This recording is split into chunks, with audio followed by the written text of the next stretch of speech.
Hello, I am Raghunath sir. Rise of Nationalism in Europe, Chapter 1, Class 10. हम लोग इसको discuss करेंगे.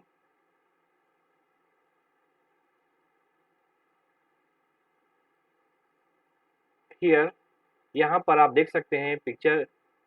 Frederick रॉस्की जो फ्रेंच आर्टिस्ट थे, उन्होंने 1848 में जो पिक्चर ड्रॉ किया था.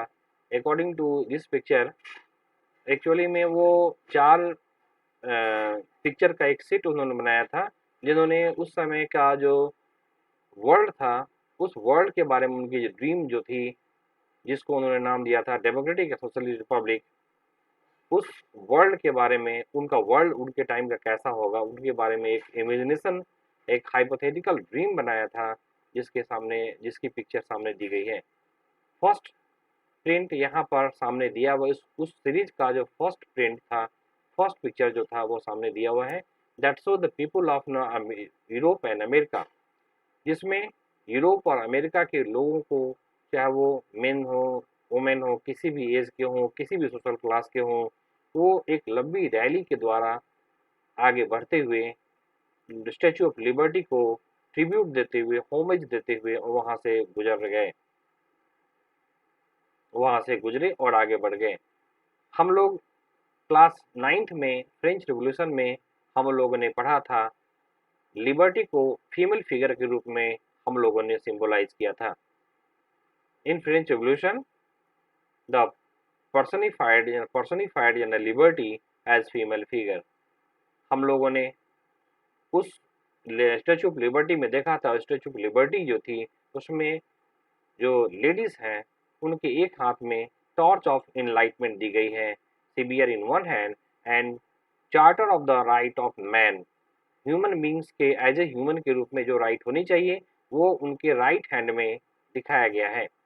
ऑन द अर्थ, वहां पर पिक्चर में आप नीचे देखेंगे, बैकग्राउंड में, जिसको कि फोरग्राउंड यहाँ लिखा हुआ है, फोरग्राउंड में बहुत सारे इमेजेस आपको टूटे फूटे रिमेन्स नजर आएंगे. वो रिमेन्स जो हैं, वो symbolise the autocratic institution, absolute institution. Absolute means what? Absolute means वैसा सिस्टम जिसमें, वैसी रूलिंग सिस्टम जिसमें किसी भी तरह का कोई रिस्ट्रिक्शन इम्पोज नहीं होती है. वो फ्री रूप से अपनी एज एक देयर विश, अपनी इच्छा के अनुसार वो बिहेव करती है. इसको बोलते हैं निरंकुश. आपके सामने न्यू वर्ड्स में जरा सा देखेंगे राइट साइड में, तो आपको मिल जाएगा ये. एब्सोल्यूट लिटरली अ गवर्नमेंट और system of rule that has no restriction on the power exercise. मतलब एक ऐसी गवर्नमेंट या ऐसी सिस्टम से है जिसमें पावर के ऊपर किसी तरह का कोई रिस्ट्रिक्शन हमारी नहीं रह जाती है. हिस्ट्री में ये वर्ड मोनार्कियल गवर्नमेंट के लिए आती है, जो कि सेंट्रलाइज गवर्नमेंट है, मिलिटराइज्ड गवर्नमेंट होती है, और रिप्रेसिव मैंने वो किसी भी रूप में जनता के पक्ष में नहीं होती है. रिप्रेसिव मीन्स उसको दबाना, कुचलना, पब्लिकली उसको दबा देना. ये एब्सोल्यूट जो ना इंस्टीट्यूशन की जो सिंबल है, वो सिंबल टूटे फूटे ऑसेस के रूप में यहाँ पिक्चर में दिखाए गए हैं. इन इन रॉशियो utopian vision. Utopian vision, what do you mean by utopian vision? Utopian vision का मतलब एक हाइपोथेटिकल, आइडियल हाइपोथेटिकल विजन, जिसके बारे में वो इतना, अगर कहा जाए कि ये इतना आइडियल होता है कि जो कि प्रैक्टिकली ये संभव नहीं है, इसको बोलते हैं यूटोपियल vision.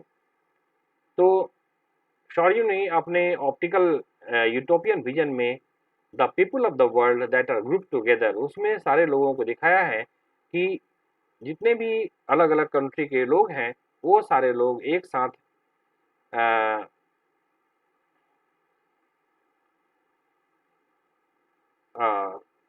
People of the world are group together in distinct nation. अलग अलग नेशंस के लोग एक साथ मिले हुए हैं. उन सबकी आइडेंटिफाई उनके फ्लैग के द्वारा होती है, और उनके नेशनल जो कॉस्ट्यूम, उनके जो ड्रेस हैं, उनके पोशाक हैं, उसके द्वारा उनको पहचान की जा सकती है. जैसा कि आप जुलूस में देख सकते हैं, वो आगे की ओर मार्च कर रहे हैं. सामने में स्टैच्यू ऑफ लिबर्टी की तरफ भीड़ आगे बढ़ती चली जा रही है. Leading the procession, the way past the Statue of Liberty are the United Kingdom United States and Switzerland. सबसे पहले प्रोसेसन मीन्स जुलूस, प्रोसेसन में आगे बढ़ते हुए स्टैचू ऑफ लिबर्टी की तरफ बढ़ते हुए यूनाइटेड स्टेट्स और स्विट्जरलैंड सबसे आगे हैं। हाँ, वो उस समय by time were already nation states, जो उस समय तक ऑलरेडी नेशन स्टेट या नेशनलिज्म की भावना वहां आ चुकी थी, ऑलरेडी नेशन स्टेट बन चुके थे। बट यूरोप के मैक्सिमम कंट्री ऐसे थे जहां नेशनलिज्म की भावना नहीं थी, नेशनलिज्म की भावना नहीं थी, नेशन स्टेट उस समय तक एस्टेब्लिश न हो पाए थे। France identifiable by the revolutionary tricolour, France को पहचाना जाता है रिवोल्यूशनरी ट्राइकलर के द्वारा। The just have reached the statue, जिस स्टैचू के पास जो है ना, स्टैचू ऑफ लिबर्टी के पास जस्ट पहुंचा है। She is followed by the people of the Germans, उसके पीछे जर्मन लोग हैं जो हाथ में ब्लैक, रेड और गोल्ड कलर के फ्लैग लिए हुए हैं। एट दैट टाइम जो सॉयू ने इमेजिनेशन की थी, उसमें जो इमेज उसने बनाया था, उस समय जर्मन पीपल जो थे वो that will not yet exist as a united nation, उस जर्मन लोग यूनाइटेड नेशंस के रूप में एस्टेब्लिश अपने आप को नहीं कर पाए थे। The flag they carry the expression of liberty hope in 1848 to unify the numerous German speaking participants into the nation state under the democratic constitution। मतलब ये बताया गया कि उस समय जो जर्मनी थी, आज हमको सब पता है कि पूरा का पूरा जर्मनी यूनिफाइड हो गई। हम लोगों ने पढ़ा, क्लास 9th में भी पढ़ा इसके बारे में। तो एक्चुअली में 1848 तक बहुत सारे जो जर्मन अलग अलग प्रोविंस थे, उसको यूनिफाई करना था under democratic constitution। Following the German people are the people of Austrian, यानी जर्मन पीपल के बाद अब जो प्रोसेसन जो थी, जुलूस थी, उसमें ऑस्ट्रिया, इसके बाद the kingdom of the two Sicilies, Lombardy, Poland, England, Ireland, Hungary and Russia थी।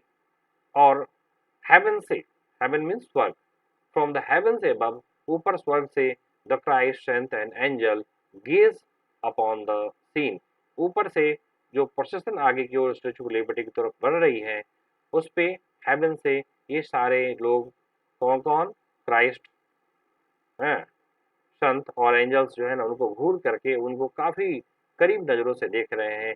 दे have been used by the artist, यानी आर्टिस्ट ने इस पिक्चर में ये दिखाने की कोशिश की है कि सारे यूरोप के लोग जो थे, वर्ल्ड के जितने भी उस समय नेशन थे, पर्टिकुलरली यूरोपियन नेशंस, उनमें फ्रेटर्निटी की भावना को जगाने के लिए फ्रेटर्निटी के सिंबल के रूप में इसका यूज किया गया है। इस चैप्टर में हम लोग उन सारे इश्यूज के बारे में डिस्कस करेंगे जो पिक्चर में सॉर्यू ने दिखाया है।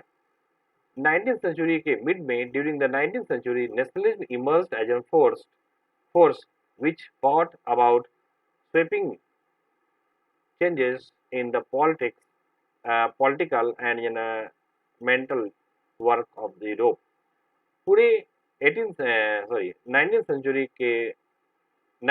के टाइम में पूरे के पूरे नेशनलिज्म जो थे एक फोर्स के रूप में उभरा, जो कि पूरे यूरोप में पॉलिटिकल और मेंटल वर्क, यानी लोगों को मानसिक रूप से और राजनीतिक रूप से उन लोगों को एक तरह से इनलाइटमेंट कर दी, उन लोगों को जगाया। The end result of these changes was emerge of the nation state in place of multinational dynastic empire of the Europe। इन सारे प्रयासों का रिजल्ट ये हुआ कि एक कंट्री के अंदर में जो बहुत सारे मल्टीनेशनल डायनेस्टिक जो है ना एम्पायर जो यूरोप में थे, उन सारे को रिप्लेस किया किसने, नेशन स्टेट ने। यानी मल्टीनेशनल सिस्टम को रिप्लेस किया, मल्टीनेशनल सिस्टम जो ढेर सारे डाइवर्स पीपल जो थे वो हट गए और उसके जगह कंट्री सबसे ऊपर रहा। लोगों में नेशनलिज्म की भावना आ गई, यानी नेशन स्टेट का अस्तित्व सामने आ गया। The concept and practice of modern state in which the centralized power sovereign control over the clearly defined territory। यानी यहाँ पर ये डिस्कस किया गया है कि जो आज का जो मॉडर्न स्टेट है, मॉडर्न स्टेट का कॉन्सेप्ट और मॉडर्न स्टेट की जो पॉलिसीज होती है, जो प्रैक्टिस होती है, जो मॉडर्न स्टेट में जो अपनाई जाती है, जिसमें आपका पावर, सेंट्रल पावर जो होती है काफ़ी पावरफुल होती है। सेंट्रल पावर अपनी sovereignty control, sovereign control that control over the entire territory, उस पे पूरे टेरिटरी पर वो सोवर्जिन कंट्रोल रखती है। इसके लिए सेंट्रल को काफ़ी पावरफुल बनाया जाता है। तो ये आज का मॉडर्न कॉन्सेप्ट है। The concept of practice of modern state that been develop in over the long time in Europe. यानी ये कॉन्सेप्ट, मॉडर्न स्टेट का जो कॉन्सेप्ट, ये रातों रात नहीं बल्कि एक लंबी प्रक्रिया चली, जिसके कारण ये डेवलप हो पाया मॉडर्न स्टेट का concept. But the nation state was one in which majority of the citizen, ये नेशन स्टेट वो स्टेट थे जिसमें किसी भी किसी भी कंट्री के सारे सिटीजन, नॉट ओनली रूलर, वो सारे के सारे ये सेंस से आएंगे, उनकी आइडेंटिटी कॉमन हो जाएगी, वो उनमें ब्रदरहुड की भावना आ जाएगी, उनकी आइडेंटिटी एक समान हो जाएगी, उनकी हिस्ट्री एक समान है, क्योंकि वो सारे के सारे एक ही कंट्री से बिलोंग कर रहे हैं। उनको जो हेरिटेज में मिला है, उनको विरासत जो है वो सबकी एक समान है, ये भावना आ जाती है। यानी नेशनलिज्म की भावना, इसी को बोला जाता है नेशनलिज्म की भावना। जब कंट्री के सारे लोग, जब किसी अपने नैरो माइंडेड न हो करके एक नेशन के रूप में जब सोचते हैं, नेशन इसमें सबसे फर्स्ट होता है, जब उसके बारे में सोचते हैं तो ये हो जाती है नेशनलिज्म की भावना। हम लोग इस चैप्टर में we will discuss about diverse processes through which nation state and multi-nations nationalism come into being in the 19th century in Europe। इस चैप्टर में हम लोग नेशनल स्टेट के बारे में देखेंगे और नेशनलिज्म यूरोप में कैसे आई, इसके बारे में भी हम लोग चर्चा करेंगे।